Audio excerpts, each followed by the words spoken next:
নেইমারকে নিয়ে বড় খুশির খবর দিলেন ব্রাজিলের কোচ কার্লো আনচেলত্তি। কিভাবে নেইমারকে বিশ্বকাপে খেলাবে সেইটারই একটা রোডম্যাপ দিল ব্রাজিলের মাস্টারমাইন্ড। কার্লো আনচেলত্তির প্ল্যানে খুব ভালো করেই আছে নেইমার জুনিয়র। কার্লো আনচেলত্তি ব্রাজিলের বিখ্যাত কার্নিভালে অংশ নেন, তবে তিনি যখন জানতে পারেন নেইমার সান্তোসের হয়ে মাঠে নেমেছিল তখনই তিনি কার্নিভাল কর্তৃপক্ষকে জানিয়ে অনুষ্ঠান ত্যাগ করে। উদ্দেশ্য একটাই, নেইমারের ফিটনেস পর্যবেক্ষণ করা।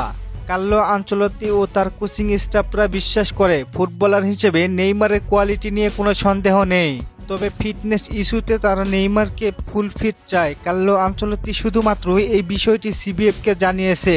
নেইমার জুনিয়র সেইভাবেই নিজেকে শক্তভাবে প্রস্তুত করছেন। ফিটনেস নিয়ে কথা বলায় অনেকে হতাশ হতে পারেন, কিন্তু নেইমার যদি কার্লো আনচেলত্তির প্ল্যানে না থাকতো তাহলে তিনি নেইমারের মাঠে নামার সাথে সাথে কার্নিভাল ত্যাগ করত না।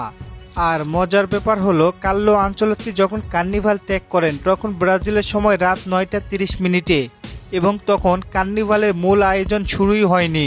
তাহলে বুঝেন কার্লো আনচেলত্তির কাছে নেইমারের গুরুত্ব কতটা, তা একটু হলেও বোঝা যাচ্ছে। আর ব্রাজিলের গণমাধ্যমের অনেক সমস্যা রয়েছে, কারণ কার্লো আনচেলত্তি যেহেতু নেইমারের ফিটনেস নিয়ে কথা বলেছেন, সেহেতু ব্রাজিলের মিডিয়াগুলো একটু বেশি করে গণমাধ্যমে প্রচার করতেছে। কার্লো আনচেলত্তি তখনই নেইমারকে দেখতে চায় যখন সে ফিটনেসের দিক দিয়ে অনেক শক্তিশালী। নেইমার ইনজুরি মুক্ত থাকলে অবশ্যই মার্চ মাসের স্কোয়াডে থাকবে এবং কার্লো আনচেলত্তি নিজেও চায় নেইমার যেন পরবর্তী ম্যাচে থাকতে পারে। নেইমারের সাথে কোনো দ্বন্দ্ব নেই কার্লো আনচেলত্তি, তবে ফিটনেসের কারণে দলে রাখা হচ্ছে না তাকে। আমরা দেখেছি নেইমারের ফিটনেস ভালো না থাকায় কয়েক ম্যাচ পর সে বারবার ইনজুরিতে পড়েছে। আর ক্লাবের থেকে জাতীয় দলে অনেক চাপ, তাই কার্লো আনচেলত্তি তাকে বারবার জাতীয় দলের বাহিরে রেখেছে। কি মনে হয় আপনার, নেইমার কি পরবর্তী ম্যাচে থাকতে পারবে? জানিয়ে দিন কমেন্ট করে।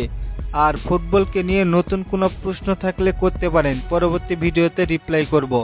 ধন্যবাদ।